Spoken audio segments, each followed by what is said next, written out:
जिन्हें वो लेके पालती से मोहब्बत का दिखावा करते हैं, दुनिया वालों से दाद ले सके।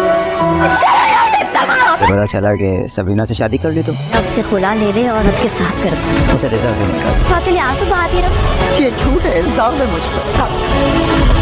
हेलो फ्रेंड, अबीरा मंगनी होने पर बहुत ज़्यादा खुश होगी, लेकिन इसे इस बात पर भी गुस्सा आएगा कि वो अपनी मंगनी धूमधाम से मनाना चाहती थी और मोहित और सबीना को जलाना चाहती थी, लेकिन हारून की मां ने सिर्फ इसे दुपट्टा पहनाकर सादगी से मंगनी कर दी। इसलिए इनके जाने के बाद वो सारा गुस्सा दुपट्टे पर निकालेगी और यही शिकवा माँ से भी करेगी कि वो अपनी खुशी ठीक तरह से मना भी नहीं सकती। तो इसकी माँ इसे समझाएगी कि इस वक्त यही मुनासिब था। इस पर वो माँ से कहेगी कि वो सारी जिंदगी किसी बेवफा के लिए आंसू नहीं बहा सकती। अबीरा से मंगनी होने के बाद हारून मोहित के पास जाकर इसे जलाएगा और इसके जख्मों पर नमक छिड़कते हुए सबीना और इसकी शादी की मुबारकबाद देगा और इसे ताना भी देगा कि इसने अबीरा से बेवफाई करके सबीना से शादी कर ली। वो इसे कहेगा कि अच्छा हुआ अबीरा ने इससे मंगनी ख़त्म कर दी और अब वो इससे मंगनी कर चुकी है, क्योंकि इस जैसा धोखेबाज शख्स इसे डिजर्व ही नहीं करता। और मोहित, जिस पर पहले ही अबीरा बेवफाई का इल्ज़ाम लगा चुकी थी और अब हारून भी इसे बेवफाई का ताना देगा, तो ये बात सुनकर मोहित बिल्कुल टूट फूट कर रह जाएगा और फिर बेबसी की शिद्दत से रोते हुए अपने बाप से कहेगा कि वो बेवफा नहीं है, ये झूठ है, इल्ज़ाम है इस पर, इसने अबीरा से कोई बेवफाई नहीं की,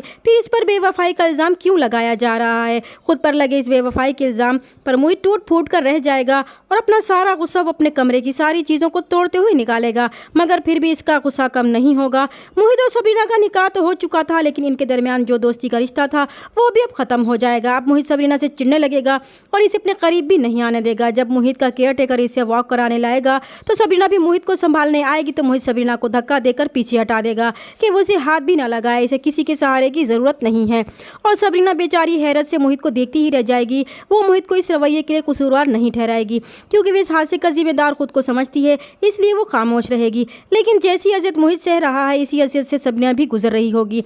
इस पर भी तो मोहित के साथ अफेयर्स का इल्ज़ाम लगाया गया था और इसके किरदार पर भी उंगली उठाई गई थी, जिसकी वजह से सबरीना खुद भी टूट फूट का शिकार होगी और सबसे ज़्यादा दुख इसे अपनी खाला से होगा और ये शिकवा अपनी ज़बान पर भी ले ही आएगी और मोहित की माँ से शिकवा करते हुए कहेगी कि सारी माएँ अपनी औलाद के लिए खुद गर्ज क्यों हो जाती हैं, जिन्हें वो लेकर पालती हैं वो इनसे मोहब्बत क्यों नहीं करती, बल्कि मोहब्बत का दिखावा करती हैं ताकि वो दुनिया वालों से दाद ले सके। और जिस वक्त सबरीना मोहित की माँ से ये शिकवा कर रही होगी तो अबीरा की माँ भी ये सारी बातें सुन लेगी और वो भी बहुत दुखी होगी और रोएगी, क्योंकि वो भी तो सबरीना के लिए बहुत दुखी होगी। मगर अबीरा ने इन्हें सबरीना और मोहित के खिलाफ जो कहानी सुनाई और दिखाई, इसे देखने के बावजूद इनका दिल ये सब मानने को तैयार नहीं होगा और इन्हें वो सुलूक याद आएगा जो उन्होंने सबरीना के साथ किया था। दूसरी तरफ सबरीना की फूफो सबरीना पर होने वाले जुल्म पर बहुत अफसोस करेंगी और इस बात से परेशान होगी, इसलिए वो सरमद से फिर से सबरीना का रिश्ता करवाने के बारे में खावर साहब से बात करेंगी कि वो चाहती है कि सबरीना मोहित से खुला ले ले ताकि वो सबरीना की शादी फिर से सरमद से करवा दे। सरमद भी ये सारी बातें सुन लेगा। चैनल पर नए हैं तो प्लीज़ चैनल को सब्सक्राइब कर दे। मिलते हैं नेक्स्ट वीडियो में, तब तक के लिए अल्लाह हाफिज़।